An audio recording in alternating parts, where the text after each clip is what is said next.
নমস্কার শ্রোতা বন্ধুরা, আমি লেখিকা সঞ্চারী ভট্টাচার্য আর আপনারা শুনছেন শাম্ভবী প্রোডাকশনস।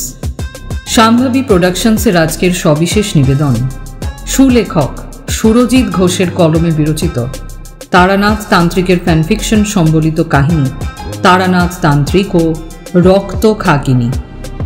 আজকের গল্পে চারি ও মধুসুন্দরীর চরিত্রে রয়েছেন বর্ণালী, গরুর গাড়ির চালক ও জলদেবতার চরিত্রে রয়েছেন অমিত, কথক ও বিনয় প্রামাণিকের চরিত্রে রয়েছেন তুষার, কিশোরীর চরিত্রে রয়েছেন তমাল এবং তারানাথ তান্ত্রিকের চরিত্রে রয়েছেন আপনাদের পছন্দের হ্যাপি। তাহলে শুরু করতে চলেছি আমাদের আজকের বিশেষ পরিবেশনা তারানাথ তান্ত্রিক ও রক্ত খাকিনী। সুরজিৎ ঘোষের কলমে শুনতে থাকুন মন খারাপের এই গল্পটিকে।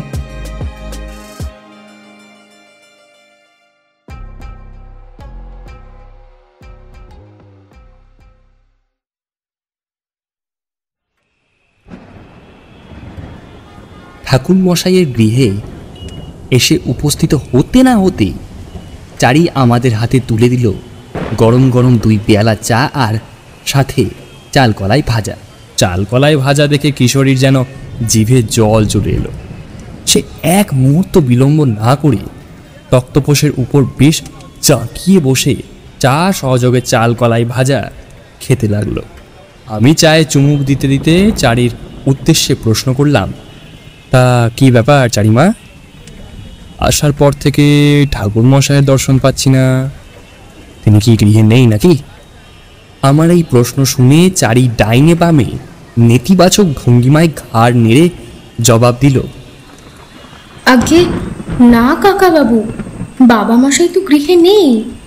কি যেন একটা বিশেষ প্রয়োজনে তিনি আপনাদের আসার ক্ষণিক মুহূর্ত আগেই বাইরে বের হয়েছেন, তবে হয়তো এক্ষুনি ফিরে আসবেন তিনি। আকাশটা বেশ অনেকক্ষণ আগে থেকেই কালো হয়েছিল মেঘে। এবার শুরু হলো তুমুল ঝড়ঝঞ্ঝা আর তার সাথে প্রবল বর্ষণ।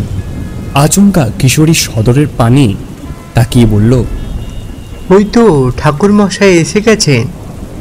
ঠাকুরমশাই আমাদের দেখে অত্যন্ত খুশি হলেন, তার মুখে হাসি ফুটে উঠল। তিনি সদরের দরজায় আগল তুলে এক প্রকার দৌড়ে উঠে এলেন দাওয়ায়। তারপর আমাদের উদ্দেশ্যে হাসতে হাসতে বললেন, কি হে, এখন এলে তোমরা? কিশোরী বলল, এই তো ঠাকুরমশাই, কিছুটা সময় আগে এলাম, আর আসার পর থেকে লক্ষ্য করছিলাম যে আপনি এই বাড়িতে নেই। চারিকে সে বিষয়ে জিজ্ঞাসা করলে সে আমাদের জানালো যে আপনি নাকি কি একটা প্রয়োজনে বাড়ির বাইরে বের হয়েছেন, তবে হয়তো এখনই ফিরে আসবেন। আপনার কথা বলতে না বলতেই দেখি আপনি সদর দরজা পেরিয়ে বাড়ির ভেতরে ঢুকে আসছেন। আপনি দীর্ঘজীবী হবেন ঠাকুরমশাই, আপনি দীর্ঘজীবী হবেন। কিশোরীর এই কথা শুনে ঠাকুরমশাইয়ের মুখে কেমন যেন একটা উপহাসের সূক্ষ্ম হাসি খেলে গেল। আকাশের বুকে মাঝে মধ্যে ঝলসে ওঠা বিদ্যুৎ তরঙ্গের ন্যায় তিনি এবার কিছুটা নীরস কণ্ঠে কহিলেন, ও কথা বলো না হে কিশোরী, ও কথা বলো না মোটে। মানুষের আয়ু যে কার ঠিক কতদিন তা আমরা কেউ জানি না, সেটা শুধুমাত্র জানেন পরমেশ্বর। জীবন বড়ই অদ্ভুত, বড়ই বৈচিত্র্যময়। কার যে কখন জীবনের সাদা খাতায় ইতি পড়ে যাবে তা কে বলতে পারে? হ্যাঁ, একবার খুব কাছ থেকে চোখের সামনে মানুষের মৃত্যু দেখেছিলাম আমি।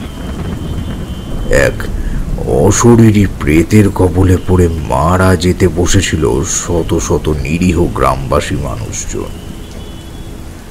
সেই প্রেতের কবল থেকে উদ্ধার করার জন্য আমার ডাক পড়ে। আমি সেখানেই যাই এবং যাবার পর সমস্ত বিষয়টা খুব ভালোভাবে বুঝে সেই প্রেতের বিনাশ ঘটায়। এই প্রেতের উপদ্রবে কত তরুণ, নবীন ও প্রবীণ মানুষ মারা গিয়েছিল, যাদের তখন হয়তো মৃত্যুর কথাই ছিল না। এ কারণেই বললাম, মৃত্যু বড়ই আকস্মিক, মৃত্যু বড়ই অদ্ভুত। ঠাকুরমশাইয়ের এই কথা শুনে আমি কিন্তু একখানি বেশ জমজমাট গল্পের গন্ধ পেলাম। সেই গল্প শোনার সুযোগ যাতে না হাতছাড়া হয়ে যায়, সেই কারণে তড়িঘড়ি চটজলদি কোমর থেকে পাসিং শোয়ের সিগারেটের প্যাকেটটি বার করে তার ঠাকুরমশাইয়ের দিকে বাড়িয়ে দিয়ে বললাম, নিন ঠাকুরমশাই, এটা আপনার জন্য। আর কি যেন বলছিলেন আপনি? আপনি নাকি চোখের সামনে এক প্রেতচুনির কবলে পড়ে অসংখ্য অগণিত মানুষের মৃত্যু দেখেছিলেন। ঠাকুরমশাই, আজ বরং তাহলে সেই ঘটনার কথাই আমাদের বলুন না হয়। আপনার মুখ থেকে সেই ঘটনার বর্ণনা শুনতে আরই মন চাইছে। আমার হাত থেকে সিগারেটের প্যাকেটখানি তুলে নিয়ে প্যাকেটের খাপ খুলে একটা সিগারেট বার করে তাতে অগ্নি সংযোগ করলেন তিনি।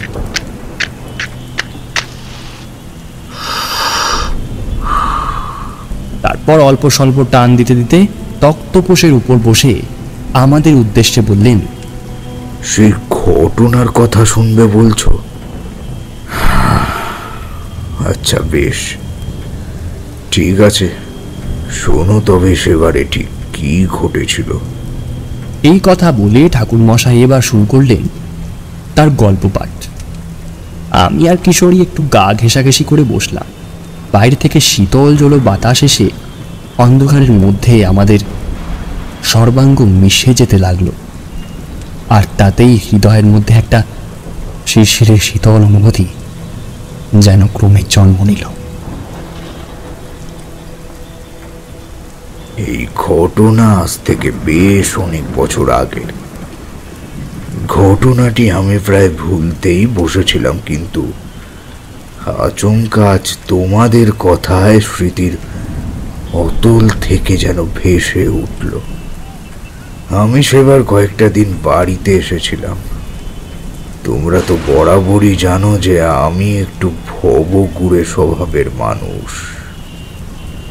আজ এখানে তো কাল ওখানে, নানান জায়গায় ঘুরে ঘুরে বেড়াই, আর চলতি পথে যে সকল বিপদগ্রস্ত অজানা দুস্থ মানুষ আমার নজরে পড়ে, আমি তাদের প্রাণপণ চেষ্টা করি সেই বিপদ থেকে উদ্ধার করার। আমার গুরুদেব আমায় বলেছিলেন, সব কিছু ত্যাগ করে এ জন্মে আমার সন্ন্যাসী হওয়া হবে না, তাই আমাকে যা করার তা এই সংসারের মধ্যে থেকেই করতে হবে। সে কারণেই আমি বরাবর সংসারী হয়েছি। প্রথমে একজন জননী পুত্র, তারপর বয়স বাড়লে একজন রমণীর স্বামী, এবং বর্তমানে এক কন্যার পিতা হিসেবে পরিচিতি হয়েছে লোক সমাজের কাছে। সে যাই হোক, সেটা মোটেও আলোচ্য বিষয় নয়।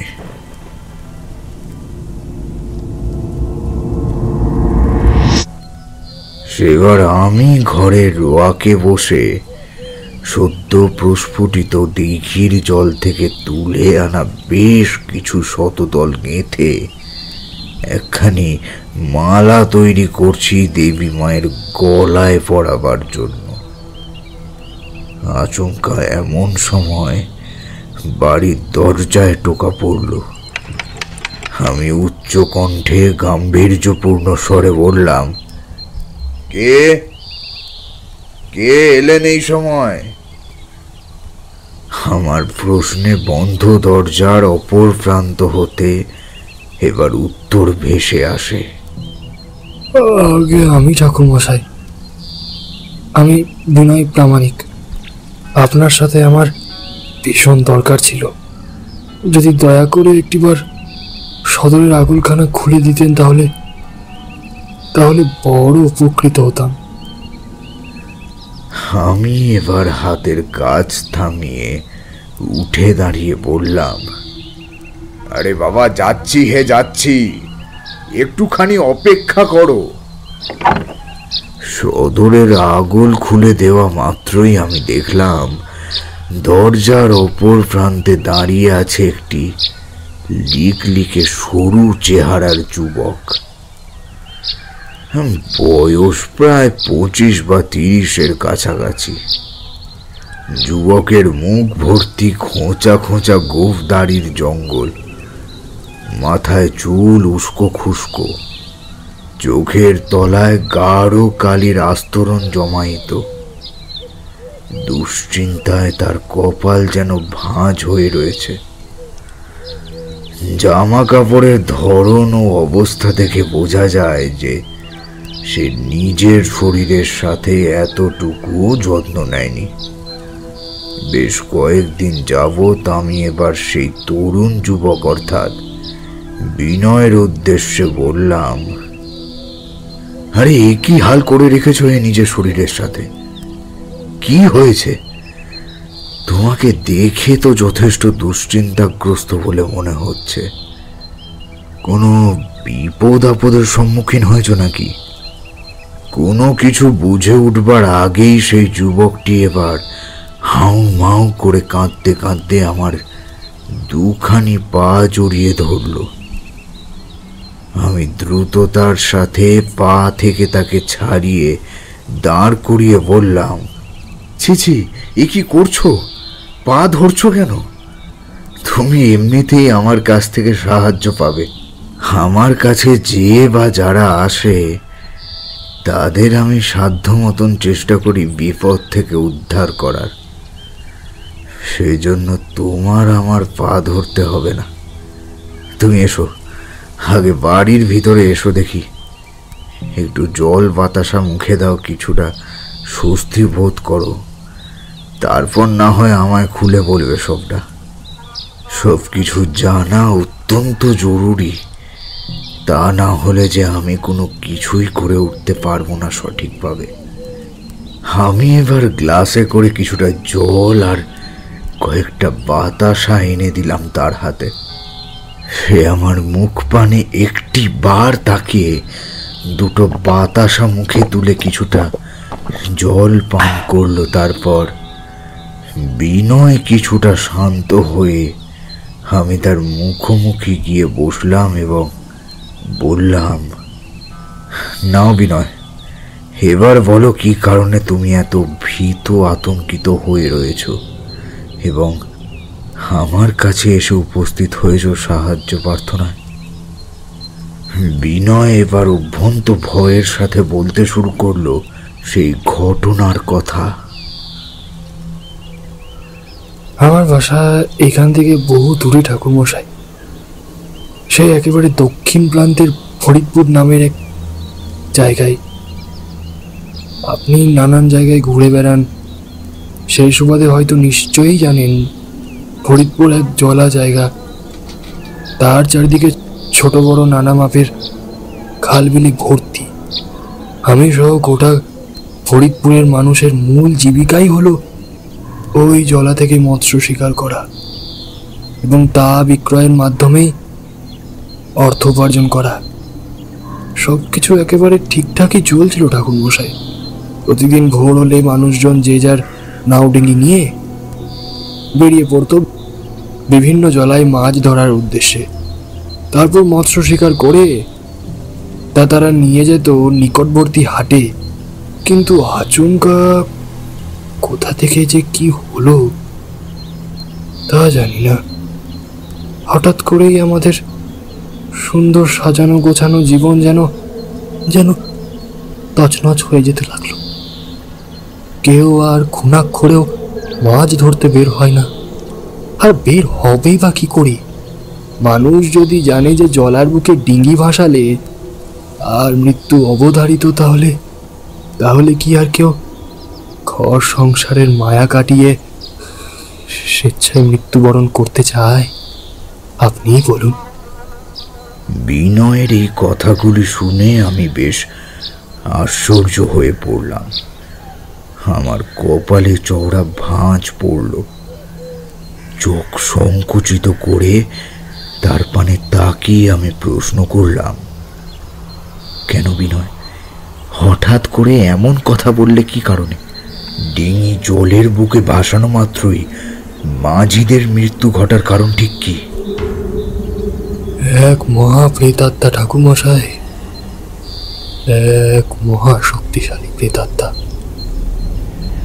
ওই প্রেতাত্মার আগমন যে কোথা থেকে ঘটলো তা আমরা কেউই জানি না, তবে অনেকেই তার দেহের কিছুটা অংশ সচক্ষে দেখেছে। অতল জলার জল থেকে উঠে আসে দুটো বিশাল বিশাল লোমশযুক্ত কালো কালো হাত। সেই হাতের অগ্রভাগে তীক্ষ্ণ তীক্ষ্ণ ধারালো শকুনের মতো বঙ্কিম নখ উপস্থিত। নখের ডগায় লেগে থাকে কাঁচা রক্তের চিহ্ন।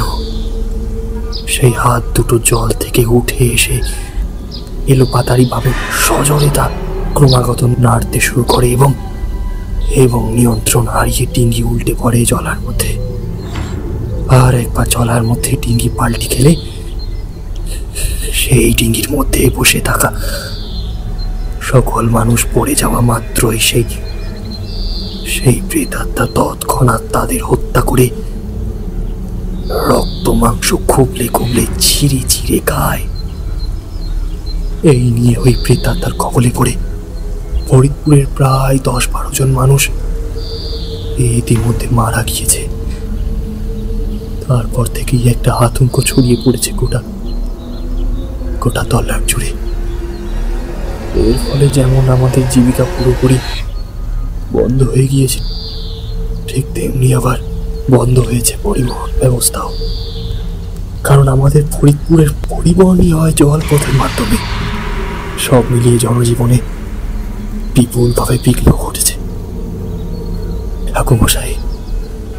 ঠাকুরমশাই দয়া করে আপনি কিছু একটা করুন। এমন ভাবে চলতে থাকলে ফরিদপুরের মানুষরা একেবারে শেষ হয়ে যাবে। জলার বুকে নেমে মৎস্য শিকার না করলে তারা অনাহারে অর্থাভাবে ক্ষুধার জ্বালায় মারা যাবে। আর জলের বুকে নেমে মৎস্য শিকার করলেও তারা মারা পড়বে ওই প্রেতাত্মার কবলে। এই খানিকটা ওই জলে কুমিরডাঙ্গায় বাঘের মতন ভয়ানক পরিস্থিতি। আমি এবার সত্যি ভারী দুশ্চিন্তার মধ্যে পড়লাম। হঠাৎ করে বিনয়ের কথায় আমার সম্মিত ফিরল। আচ্ছা ঠাকুরমশাই, আপনাকে তো সবটাই খুলে বললাম আমি। আপনি ঠিক কি মনে করছেন? কোথা থেকে আমাদের ফরিদপুরের জলায় এলো এই প্রেতাত্মা? আমি এবার একটা দীর্ঘ নিঃশ্বাস ত্যাগ করে তার প্রশ্নের জবাব দিতে উল্টে তাকেই কয়েকটি প্রশ্ন করলাম। আচ্ছা বিনয়, তুমি এইটা আগে বলো তো যে 7 দিন আগে তোমাদের কোনো গ্রামবাসী কিংবা অন্য কোনো তল্লাটের মানুষ কি অপঘাতে মারা গিয়েছে ওই জলার জলে ডুবে, কিংবা এই যেমন ধরো কোনো অস্বাভাবিক অপ্রাকৃত ঘটনা কি ঘটেছিল ওই জলাশয়কে কেন্দ্র করে? আমার এই কথাগুলি শুনে বিনয় এবার বেশ কিছুটা সময় ভাবতে শুরু করলো। তারপর তার সকল ভাবনা চিন্তার অবসান ঘটলে সে এবার বলল, আগে না ঠাকুরমশাই, দিন 7 তো বহু দূরের কথা। বিগত কয়েক বছর আগে পর্যন্ত আমাদের ওই জলাশয়ের জলে ডুবে বা অন্য কোনো অপঘাতে কোনো মানুষ প্রাণ হারায়নি। আর কি বা অপ্রাকৃতিক ঘটনা ঘটতে পারে ওই জলাশয়ের মধ্যে? আপনি যে সমস্ত সম্ভাবনার কথা তুলে ধরেছেন সেগুলি কোনোটাই এক্ষেত্রে ঘটেনি। বুঝলাম। আচ্ছা দেখো বিনয়, তুমি যা বললে তার উপর ভিত্তি করে আমি যেটুকু বুঝতে পারছি সেটা হলো ওই প্রেতাত্মার আগমন ঘটেছে আংশিকভাবেই। আমি আমার পুরাতন অভিজ্ঞতা থেকে এটা ভালোভাবেই জানি যে কখনো কখনো কোনো কারণ ছাড়াই বিভিন্ন স্থানে মাঝে মাঝে এরূপ অশুভ শক্তির প্রাদুর্ভাব ঘটে। আমি নিজে কয়েকবার এমন ঘটনার সম্মুখীন হয়েছি। তোমাদের ফরিদপুরের সাথেই একই ঘটনা ঘটেছে।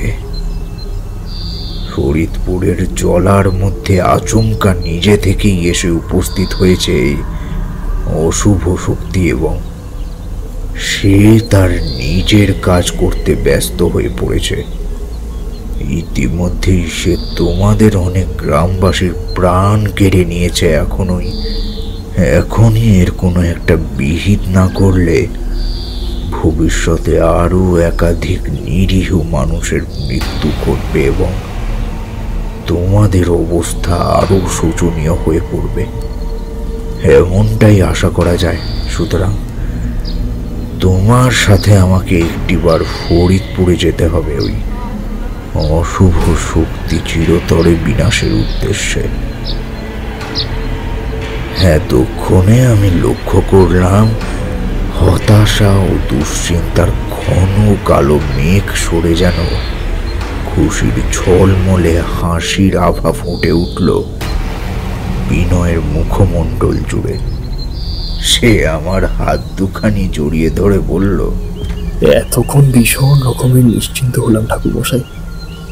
সত্যি আপনাকে যে কি বলে ধন্যবাদ জানাবো সে ভাষা আমার জানা নেই। আরে ধুর, আমাকে ধন্যবাদ জানাবার কোনো প্রয়োজন নেই, কারণ আমি যা করছি সেটা আমার কর্তব্য। কোনো বিপদগ্রস্ত মানুষদের বিপদ থেকে উদ্ধার করাই আমার দায়িত্ব। শুনে রাখো, আমি শুধুমাত্র আমার সেই দায়িত্বটুকু পালন করছি, এছাড়া আর কিছুই নয়। তুমি একটু বসো হে, আমি কয়েকটা প্রয়োজনীয় জিনিসপত্র ঝোলায় ভরে এক্ষুনি ঝোলা কাঁধে নিয়ে বেরিয়ে আসছি। তারপর না হয় একসাথে দুজনে মিলে রওনা দেব তোমাদের গ্রাম ফরিদপুরের উদ্দেশ্যে।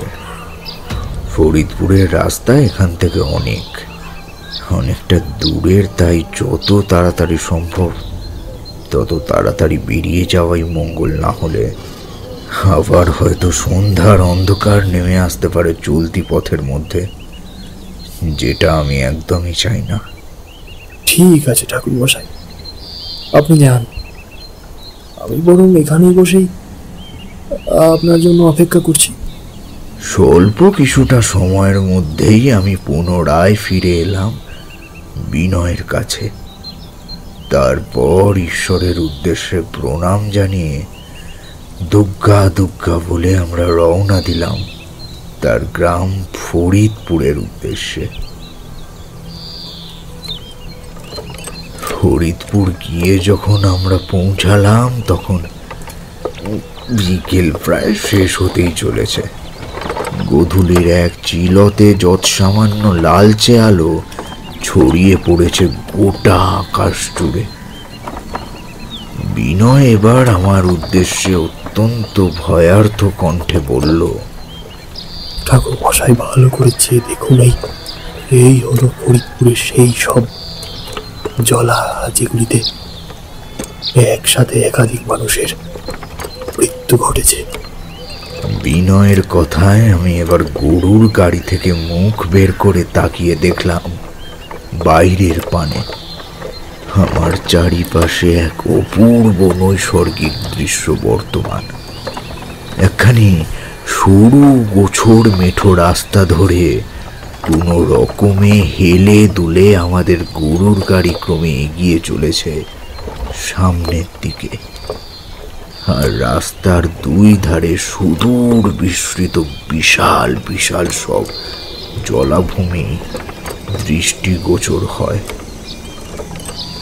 গরুর গাড়িতে বসে সেই জলাভূমির গভীরতা সম্পর্কে বিন্দুমাত্র আন্দাজ করা যায় না মোটেও। তবে হ্যাঁ, সেই জলাভূমির স্বচ্ছ টলটলে জল দেখলে মনের মধ্যে কেমন যেন একটা উখালি পাখালি ভাবের সৃষ্টি হয়। হুম, গরুর গাড়ি থেকে বসে সেই জলাভূমির দিকে তাকিয়ে বিন্দু মাত্র বোঝার উপায় নেই যে এই জলাভূমিগুলির মধ্যে বাস কোনো এক প্রাণঘাতী অপশক্তির। আমি এবার তাই সেই জলাভূমির নিকটে যাওয়ার জন্য চালকের উদ্দেশ্যে বেশ উচ্চকণ্ঠে গাম্ভীর্যপূর্ণ স্বরে বললাম, ভাই, তোমার গরুর গাড়িটা একটু আস্তে করো তো, আমি এখানে একবারটি নামবো। আমার এই কথা শুনে গরুর গাড়ির চালক এবার অত্যন্ত ঘাবড়ে গেল। সে বেশ ভীত গলায় কাঁপতে কাঁপতে আমার উদ্দেশ্যে বলল, বাবু, আপনি তো এখানে একদম নতুন, তাই হয়তো জানেন না এখানকার কথা। ওই জলার ধারে একদমই যাবেন না বাবু, তাহলে আপনার হয়তো কোনো না কোনো বিপদ হইতে যেতে পারে। গরুর গাড়ির চালক এ সম্পর্কে আরো অনেক কিছুই বলতেই যাচ্ছিল, কিন্তু আমি তাকে থামিয়ে দিয়ে বললাম, আমি সব জানি, সবটা। তোমাদের এই জলার মধ্যে যে আসলে এক ভয়ানক অপশক্তির আগমন ঘটেছে সেই সম্পর্কেও অবগত হয়েছি আমি। তাই তোমার বিন্দুমাত্র কোনো চিন্তা নাই। আমি জেনে শুনেই স্বেচ্ছায় সেখানে যাচ্ছি। আর একটিও কথা না বলে আমি এবার গরুর গাড়ি থেকে নেমে ক্রমে এগিয়ে গেলাম সেই জলার দিকে। জলার একেবারে নিকটে গিয়ে থমকে দাঁড়ালাম আমি, কারণ আমার নাকে ততক্ষণে আসতে শুরু করেছে একটা ভ্যাপসা বুনো বিশ্রী কটু গন্ধ। অপলকভাবে এক দৃষ্টিতে জলার স্বচ্ছ টলটলে জলের দিকে আমি বেশ কিছুটা সময় চেয়ে রইলাম। চোখের পাতা অবধি ফেললাম না, যাতে না সামান্য কোনো কিছু আমার অজান্তে না নজর এড়িয়ে যায়। বেশ কিছুটা সময় দাঁড়িয়ে থাকার পর আমার মনে হলো সেই জলার বুকে এবার যেন একটা মৃদু কম্পনের সৃষ্টি হলো। ভূমিকম্পের সময় জলাশয়ের জল যেমন কম্পিত হয়, ঠিক তেমনটা আমি খেয়াল করলাম। সেই কম্পমান জলের নিম্নভাগে আচমকা দপ করে জ্বলে উঠল দুটি লালচে আলোর মাঝারি আয়তনের আলোকবিন্দু। প্রথমে বুঝতে না পারলেও পরে সেই দুটো আসলে কি তা বুঝতে পারা মাত্রই আমার সারা শরীরের লোমকূপ খাড়া হয়ে উঠল।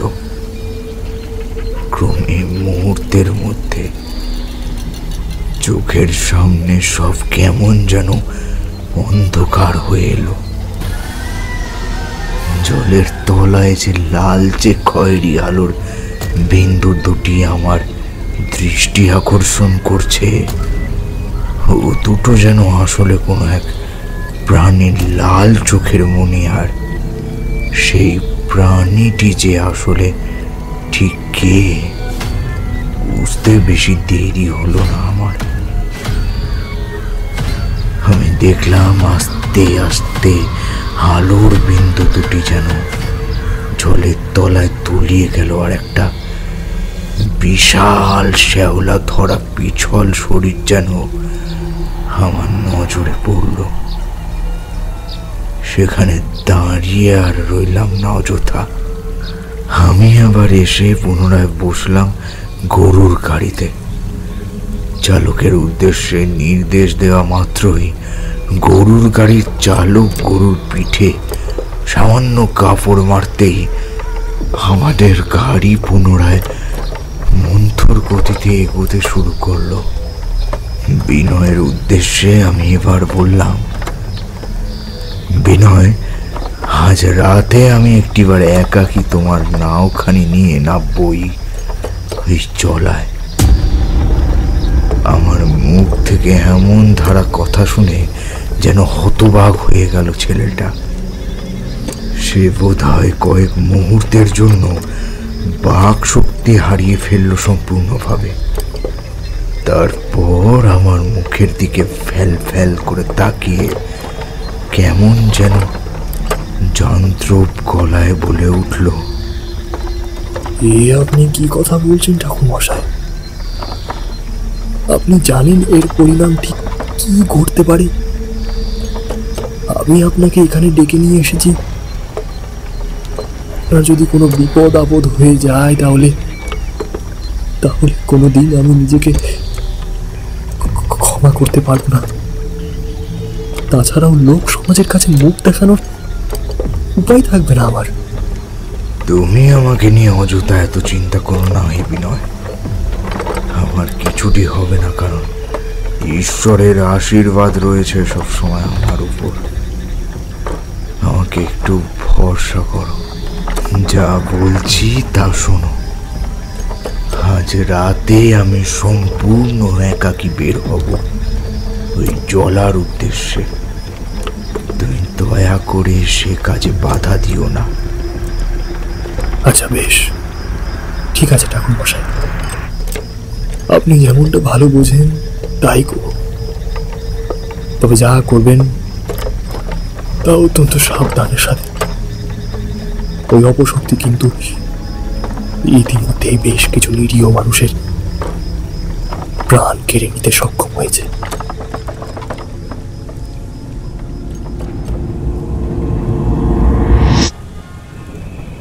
একটানা এত দূর অবধি গল্প বলার পর ঠাকুরমশাই এবার এতক্ষণ একটু থামলেন। তারপর তিনি ভীষণ রকমের উসকুস করে বললেন,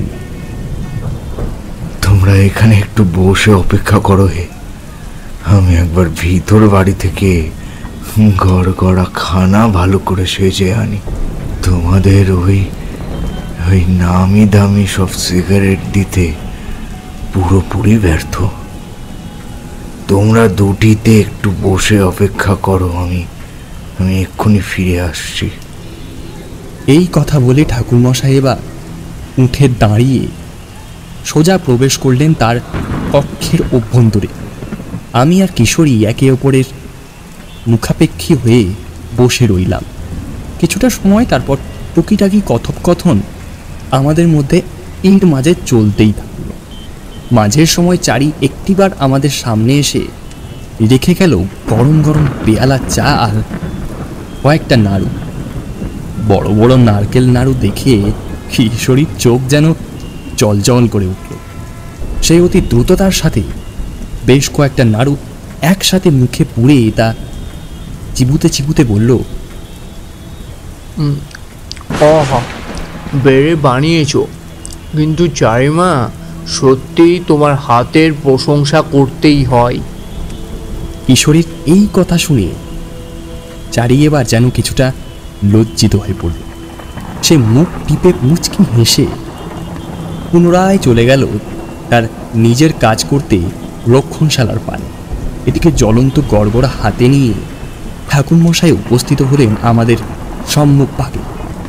তারপর তক্তপোষের ওপর নিজের স্থানে বসে গড়গড়ার নলের মুখ ঠেকিয়ে একসাথে বার কতক লম্বা টান দিয়ে এক মুখ ধোঁয়া নিয়ে ছাড়লেন বাতাসের মধ্যে। কিশোরীর ধৈর্য শক্তি এতটাই তুচ্ছ যে তার কাছে মাত্র কিছু সময়ের অপেক্ষাও যেন অসহনীয় হয়ে ওঠে। তাই সে এবার মিনমিনে সুরে সুবোধ বালকের মতন বলে উঠল, তারপর ঠাকুরমশাই, আপনি কি তাহলে একলাই সেই রাতে নৌকো নিয়ে বেরিয়ে পড়লেন সে অশুভ শক্তি সম্পন্ন জলার বুকে? হ্যাঁ গো কিশোরী, আমার যেমন কথা ঠিক তেমনই কাজ। রাতের বেলায় যৎ সামান্য দুটো অন্ন মুখে তুলে আমি মধুসুন্দরী দেবী এবং কাল ভৈরবকে স্মরণ করে বিনয়ের কাছ থেকে বিদায় চেয়ে নিয়ে বেরিয়ে পড়লাম রাস্তায়। বিনয়ও এগিয়ে এলো আমার সাথে। একটা উত্তরে সনসনে ঠান্ডা বাতাসে আমার ঘাড়ের যাবতীয় লোমকূপ খাড়া হয়ে উঠল নিমেষের মধ্যে। আমার ঠিক পাশে থাকা একখানি বিশাল বড় কৃষ্ণচূড়া গাছের মাথা থেকে হুতুম পেঁচা ডেকে উঠল কর্কশ ভাবে। এখানে কোথাও কোথাও মিটমিটে নক্ষত্র ফুটেছে। যাদের দেখা নেই বললেই চলে, কারণ সময়টা অমাবস্যার খুব কাছাকাছি। বিনয় এবার আমার উদ্দেশ্যে বলল, ঠাকুরমশাই, ওই যে দেখছেন ঘাটে যে নাওখানি বাঁধা আছে, সেটাই হলো আমার নাও। আমি আমি আর এগোবো না ঠাকুরমশাই, মাফ করবেন। আপনার অনেক ক্ষমতা, কিন্তু আমি সাধারণ মানুষ। আমাকে এবার ফিরে যেতে হবে। তবে আমি আবারও আপনাকে মনে করিয়ে দিচ্ছি, একটু সাবধানের সাথে সব দিকটা দেখবেন দয়া করে, এবং কখনো শত্রুকে দুর্বল ভাববেন না। শত্রুকে দুর্বল ভাবলে হয়তো মূর্খামি করা হবে। ঠিক আছে বিনয়, তোমার অসংখ্য ধন্যবাদ আমায় এই সমস্ত কথাগুলো আরো একবার মনে করিয়ে দেওয়ার জন্য। হ্যাঁ, তুমি এখন আসতে পারো, কোনো চিন্তা নাই তোমার। আমার কিছুটি হবে না। আমি আজ শেষ রাতের দিকে আবারও ফিরে যাব তোমার গৃহে। আমার এই কথা শুনে বিনয় এবার আমার দিকে একবার তাকিয়ে পেছন ফিরে হাঁটতে শুরু করলো। আমি তার চলে যাওয়া দেখলাম কেবল অপলক ভাবে। হাঁটতে হাঁটতে রাতের ঘন অন্ধকারের মধ্যে একসময় পুরোপুরি মিলিয়ে গেল ছেলেটা। আমি এবার কাল ভৈরবকে স্মরণ করে ঘাটের পানি এগিয়ে এসে সেই নৌকায় চড়ে বসলাম এবং তারপরে নৌকার দড়িখানা খুলে দিলাম। সঙ্গে সঙ্গে নৌকা জলার জলে ভাসতে শুরু করলো। বেশ কিছুটা সময় দাঁড় বেয়ে এদিক ওদিক উদ্দেশ্যহীনভাবে ঘোরাঘুরি করার পর আমার নজরে পড়ল একটা অদ্ভুত বিষয়। ঠাকুর মশাইয়ের কথা থামতে না থামতেই কিশোরী বেশ ব্যাকুল হয়ে জিজ্ঞাসা করল, অদ্ভুত বিষয়? কি অদ্ভুত বিষয় আপনার নজরে পড়ল ঠাকুর মশাই? আচমকা রাতের অন্ধকারের সেই কালো জলে আমার মনে হলো কিছু যেন একটা হঠাৎ করে উঠে এসে আবার ডুবে গেল। তবে জিনিসটা আসলে কি সেটা আমি বুঝতে পারলাম না এত অন্ধকারের কারণে। এরপর আমার নৌকার ঠিক একেবারে কাছাকাছি সেটা আবার পুনরায় জল থেকে মাথা তুললে আমি এবার পরিষ্কার দেখলাম সেই জিনিসটা কে, এবং যা উপলব্ধি করলাম তাতে আমার বুকের মধ্যিখানটা যেন শুকিয়ে গেল পুরোপুরিভাবে। মারাত্মক ভয়ে কি দেখলাম জানো? শুনতে চাও সে কথা? হ্যাঁ, শোনো তবে। আমি দেখলাম দুটো কালো কালো লোমশ পেশিবহুল হাত জল থেকে উঠে এসেছে। সেই রাতের সরু লিকলিকে আঙুলগুলো এক অদ্ভুত ভঙ্গিমায় নড়ে চড়ে উঠেছে বারে বারে। হাতের অগ্রভাগে ধারালো বিশাল বিশাল সব নখ। উপস্থিত ওই হাত দুটি যেন আমার প্রাণ নিতে উদ্যত হয়ে পড়েছে। সেই হাত দুটো এবার এগিয়ে এসে শক্ত করে জড়িয়ে ধরলো আমার ছোট্ট ডিঙির তলার অংশ।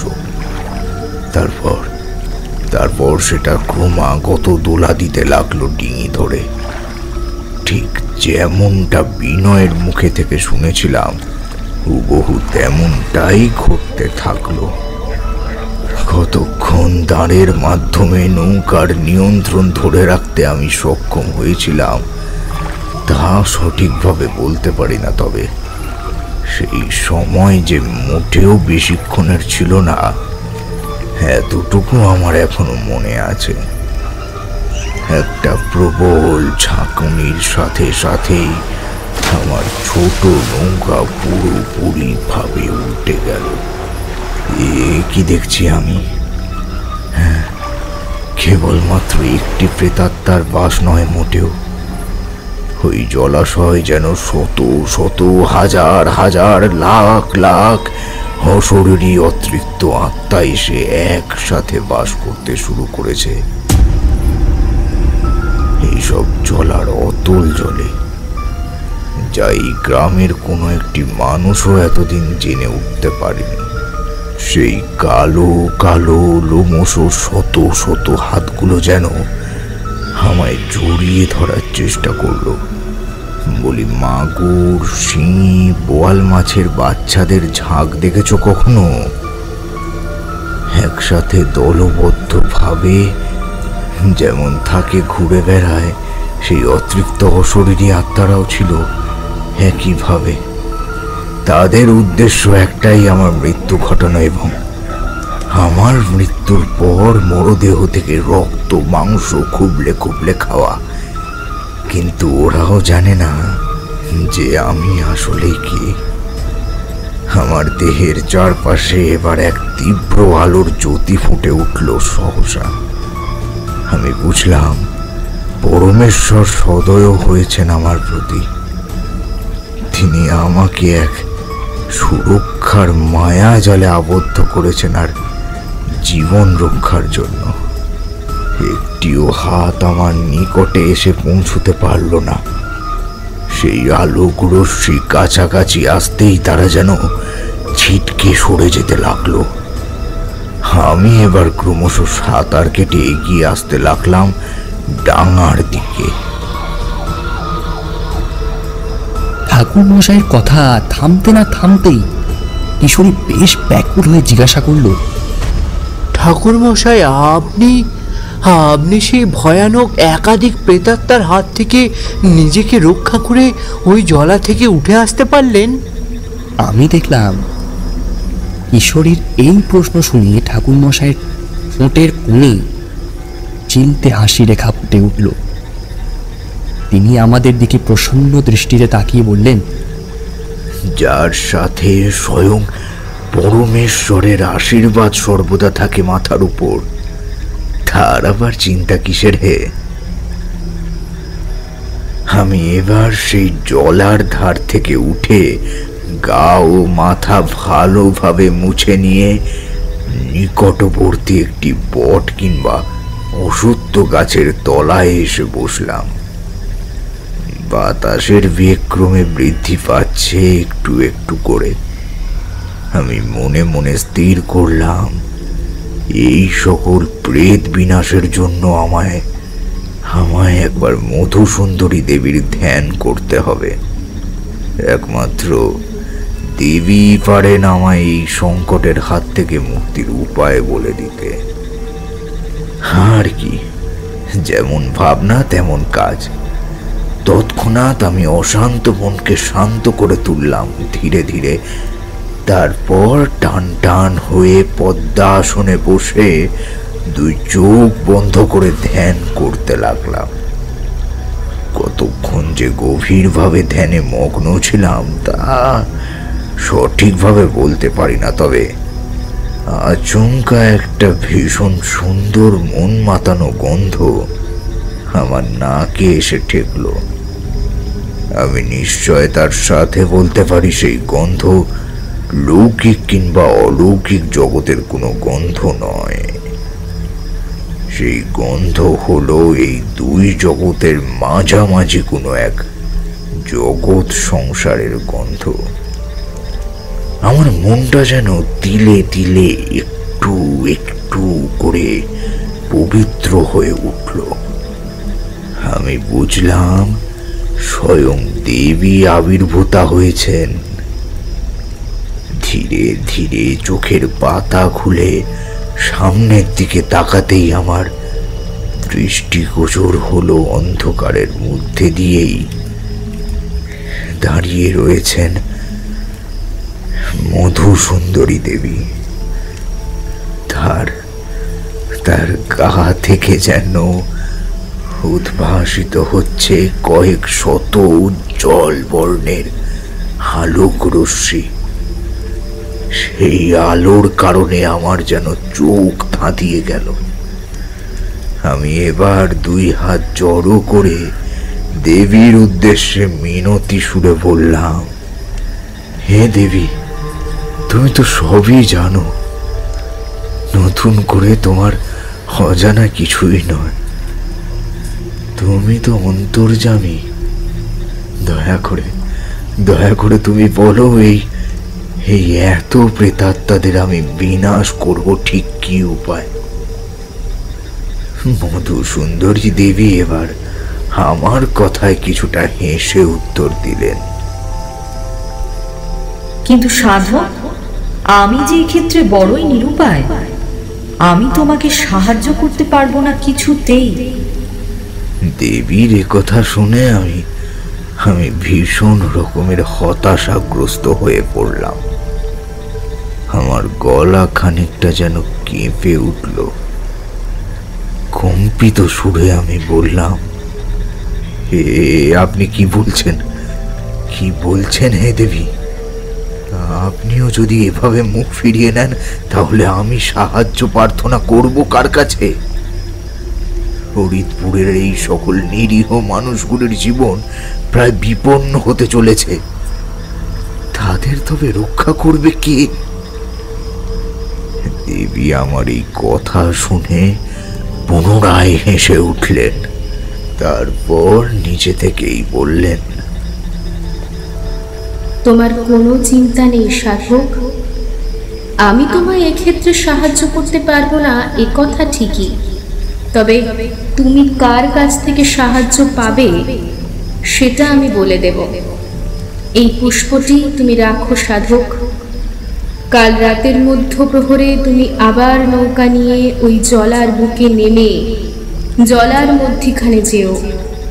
তারপর এই পুষ্পটি তুমি এতটুকু জলস্পর্শ না করে ভাসিয়ে দিও তৎপরতার সাথে।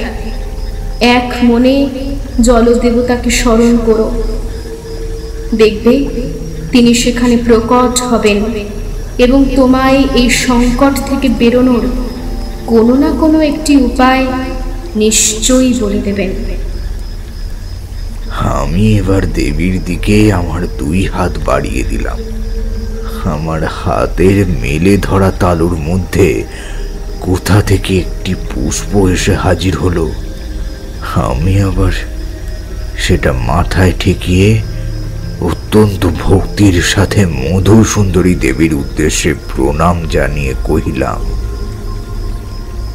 আপনাকে অসংখ্য ধন্যবাদ দেবী। সত্যি আপনি সাক্ষাৎ করুণাময়ী। আপনি আমার প্রণাম গ্রহণ করুন। মধুসুন্দরী দেবী এবার আমায় আশীর্বাদ করে মিলিয়ে গেলেন অন্ধকারের মধ্যে। আমি আরেকটি বার তার উদ্দেশ্যে প্রণাম জানালাম। তারপর সেই পুষ্পখানি অত্যন্ত যত্ন সহকারে নিজের কাছে রেখে দিলাম এবং অপেক্ষা করতে লাগলাম আগামীকাল রাত্রির জন্য। শেষ রাতের দিকে আমি ফিরে এলাম বিনয়ের গৃহে। আমি দেখলাম বিনয় তার ঘরের দাওয়ায় বাঁশের খুঁটিতে হেলান দিয়ে বসে আছে। আমাকে দেখা মাত্রই সে দৌড়ে এলো। তার চোখ মুখের হাল দেখে আমি বুঝলাম সে সারা রাত দু চোখের পাতা এক করতে পারেনি মোটে। বিনিদ্র রজনী যাপন করেছে সে আমাকে নিয়ে নানান প্রকারের দুশ্চিন্তায়। বিনয় এবার বেশ হাঁপাতে হাঁপাতে বলল, ঠাকুর মশাই, আপনি সুস্থ আছেন তো? আপনার কোনো ক্ষতি হয়নি তো? না, আমি একেবারে সুস্থ ও স্বাভাবিক আছি হে বিনয়। তবে গতকাল রাতে আমি যেটা উপলব্ধি করেছি তা হলো, তোমাদের এই সকল জলার মধ্যে একটি প্রেতাত্মার বাস নয়, বরং এর উপর হাজার হাজার হয়তো বা লক্ষ লক্ষ প্রেতাত্মা এসে বসবাস শুরু করেছে। কোথা থেকে তারা এসেছে তা আমি জানি না, হয়তো হয়তো পাতাল গর্ভ থেকে কিংবা মহাকাশ থেকে। আচ্ছা, সে যাই হোক না কেন, মোট কথা হলো তারা এসে আশ্রয় নিয়েছে তোমাদের ফরিদপুরের নানান ছোট বড় জলার মধ্যে। আমার এ কথা শোনার পর অত্যন্ত ঘাবড়ে গেল ছেলেটি। তবে আমি তাকে সান্ত্বনা দিয়ে বললাম যে আর কোনো চিন্তা নাই, কারণ আজকের মধ্যরাতেই সেই সকল অপশক্তির বিনাশ ঘটতে চলেছে। ফরিদপুরের মানুষজন আবার সম্পূর্ণরূপে স্বাভাবিক জীবনযাপন করতে পারবে। প্রতিটি জলা হয়ে উঠবে একেবারে প্রেতাত্মা মুক্ত। ঠাকুরমশাই, আপনি সেদিন মধ্যরাতে ঠিক কি কি করলেন এবার তা বলুন তো। আমি মধ্যরাতে বহু পূর্বেই আমার ঝোলা কাঁধে নিয়ে এসে উপস্থিত হলাম সেই জলার সম্মুখে। তারপর একটি ছোট্ট ডিঙিতে উঠে বসলাম। ডিঙির বাঁধন খুলে দিতেই জলার মধ্যে ভাসতে শুরু করলো আমার ডিঙি। দাঁড় বেয়ে একেবারে মধ্যিখানে গিয়ে উপস্থিত হলাম। আমি তারপর ঝোলা খুলে মধুসুন্দরী দেবীর দয়ায় সেই পুষ্পখানি বিন্দুমাত্র জল স্পর্শ না করে তার নির্দেশ অনুযায়ী তা ভাসিয়ে দিলাম জলার কালো জলে। তারপর এক মনে গভীরভাবে স্মরণ করতে লাগলাম জল দেবতাকে। কিছুটা সময়ের মধ্যেই এক প্রবল জলস্ফীতির সৃষ্টি হলো। আমি দেখলাম আমার ঠিক মুখোমুখি যেন জল দ্বারা নির্মিত একটি পুরুষ শরীরের সৃষ্টি হলো। তার মাথায় স্বচ্ছ শ্বেত শুভ জলের মুকুট, গাঢ় ছাপানো লম্বা লম্বা কেশ রাশি বিদ্যমান। পেশিবহুল শরীর বলেই টানা চক্ষুদয়, পাতলা গোফের আস্তরণ পুরো ঠোঁটের উপর। জল দেবতা এবার আমায় উদ্দেশ্যে বললেন, তারানাথ, এই স্বচ্ছ স্ফটিকটি তুমি 3 বার বীজ মন্ত্র পাঠ করে তা জলের মধ্যে ছুঁড়ে দাও। বীজ মন্ত্র পাঠের মাধ্যমে এবং তোমার মতন একজন পুণ্যাত্মা ব্যক্তির হাতের স্পর্শ পেয়ে এই স্ফটিক এক মহাশক্তি লাভ করবে এবং জলে পতিত হবার সাথে সাথেই তা শতখণ্ডে চূর্ণ বিচূর্ণ হয়ে যাবে ও সকল প্রেত জনির বিনাশ ঘটবে। জল দেবতার কাছ থেকে আমি এবার সেই স্বচ্ছ স্ফটিকটা তুলে নিলাম আমার হাতে। জল দেবতার উদ্দেশ্যে প্রণাম জানাতেই তিনি পুনরায় জলার জলে মিশে গেলেন। আমি এবার 3 বার মহাবীজ মন্ত্র পাঠ করে সেই স্বচ্ছ স্ফটিকটি ছুঁড়ে মারলাম জলার জলে। সাথে সাথেই একটা তীব্র বিস্ফোরণের মতন শব্দ ভেসে এলো আমার কানে। জলার দিকে তাকিয়ে দেখলাম সমস্ত জল যেন খড়খড় করে কাঁপতে শুরু করছে। জলের অতলস্পর্শী তলা থেকে উঠে আসতে শত শত প্রেতাত্মার প্রাণপণে চিৎকার। সেই চিৎকারে কান পাতা দুর্দায় হয়ে উঠল। আমি এবার নিজের 2 হাতের তালু দিয়ে 2 কান চাপা দিলাম। সেই চিৎকার এবার আস্তে আস্তে বিলীন হয়ে এলো।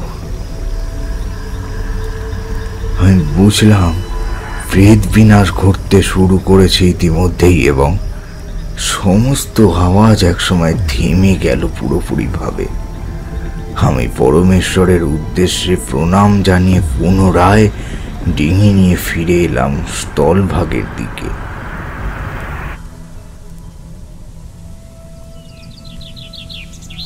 পরদিন খুব ভোরে বিনয়ের সাথে দেখা করে তাকে বললাম, আর কোনো ভয় নাই, এই গ্রামের সকল জলাশয়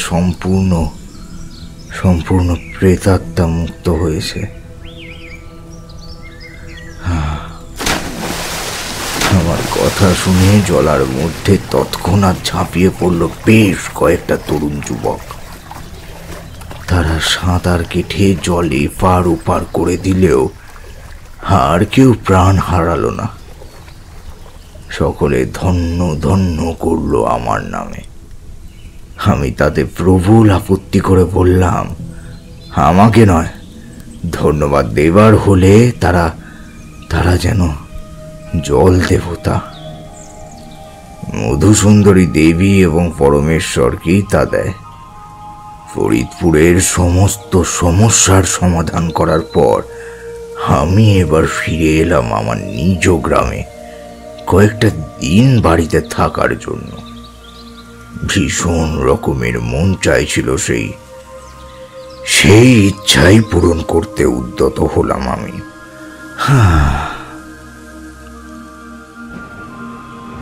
কি হে কিশোরী, আজকের মতন কাহিনী তাহলে এই পর্যন্তই।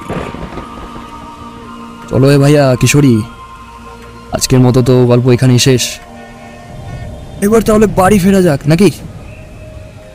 কিশোরী আমার কথায় সহমত জানালে ঠাকুরমশাইয়ের কাছ থেকে বিদায় চেয়ে আমরা এবার বেরিয়ে এলাম মঠ লেনের বাইরে। পথঘাট বেশ জলমগ্ন হয়ে উঠেছে, তবে আকাশের মধ্যে থেকে মেঘ কিছুটা ফিকে হয়ে এসেছে যেন। আমরা দুই বন্ধু মিলে এবার হাঁটতে হাঁটতে আমাদের নিজেদের গন্তব্যের উদ্দেশ্যে রওনা দিলাম।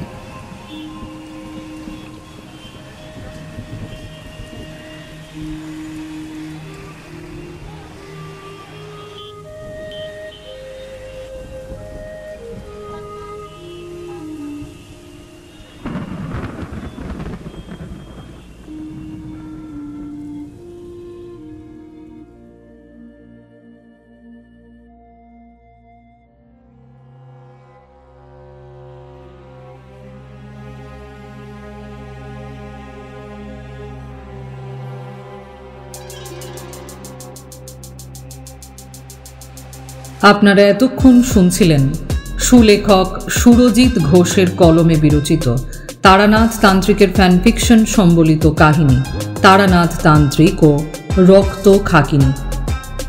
আজকের এই গল্পটি আশা করি আপনাদের মনোগ্রাহী হয়েছে। এমন গল্প আরও শুনতে হলে আমাদের সঙ্গে থাকুন, আর অবশ্যই আমাদের চ্যানেলটিকে সাবস্ক্রাইব করুন। সাবস্ক্রাইব করবার জন্য সাবস্ক্রিপশন বাটনের পাশে থাকা বেল আইকনটিকে প্রেস করে আমাদের চ্যানেলটিকে সাবস্ক্রাইব করে নিন। আজকের গল্পে পোস্টার ডিজাইনে ছিলেন পিয়ালি। এছাড়াও গল্পের এডিটিং, মিক্সিং এবং ভিএফএক্স ডিজাইনে ছিলেন 62 FPS স্টুডিও। আমাদের গল্পগুলো আপনাদের কেমন লাগছে তা আমাদের কমেন্ট বক্সে কমেন্টের মাধ্যমে কিন্তু অতি অবশ্যই জানাবেন। আসবো আগামীতে আরও এমন অসাধারণ সব তারানাথের গল্পের সম্ভার সাজিয়ে। ততক্ষণ আমাদের সঙ্গে থাকুন আর শুনতে থাকুন আপনাদের পছন্দের শাম্ভবী প্রোডাকশনস, যেখানে গল্প কথা বলে। নমস্কার।